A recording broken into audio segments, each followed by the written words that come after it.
Sophia shows up from, as the new head of psychiatry and comes in with the line I love, which is, what's the blood test for psychiatry? Right.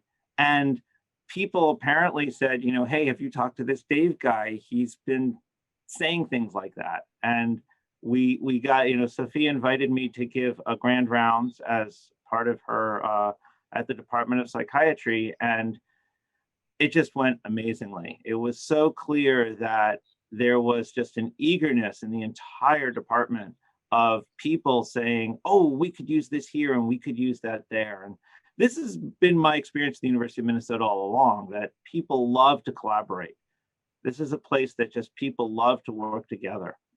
But after that meeting, Sophia and I had a conversation about where does this go next? And what she did is she started to bring together a community of scientists, ranging from people doing the fundamental science side and people doing the clinical science side. And I would say we just got talking, right? We started meeting weekly, or was it weekly? I think it was at first it was like monthly, and then we found we had to do weekly because we had too much to say. And we were enjoying it so much. It was the highlight of everyone's week.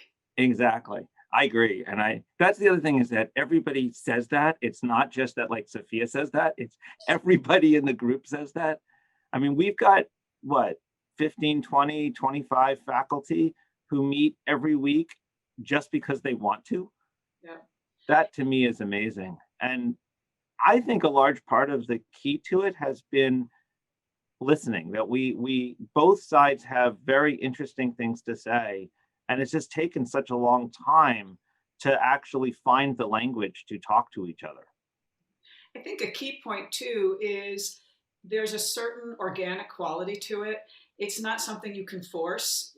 We invited people together, and then the spark was there, and the give and take, and the rapid exchange of ideas, and the hey, we could work on this together. And so you had basic science, non-human animal researchers saying, I've done an experiment where we think the computational model might look something like this. And you have the clinical scientists going, wow, well, that might explain something about hallucinations or about delusions. And what could we do next to see if there's really a kind of proof of principle for this direction that we're going in.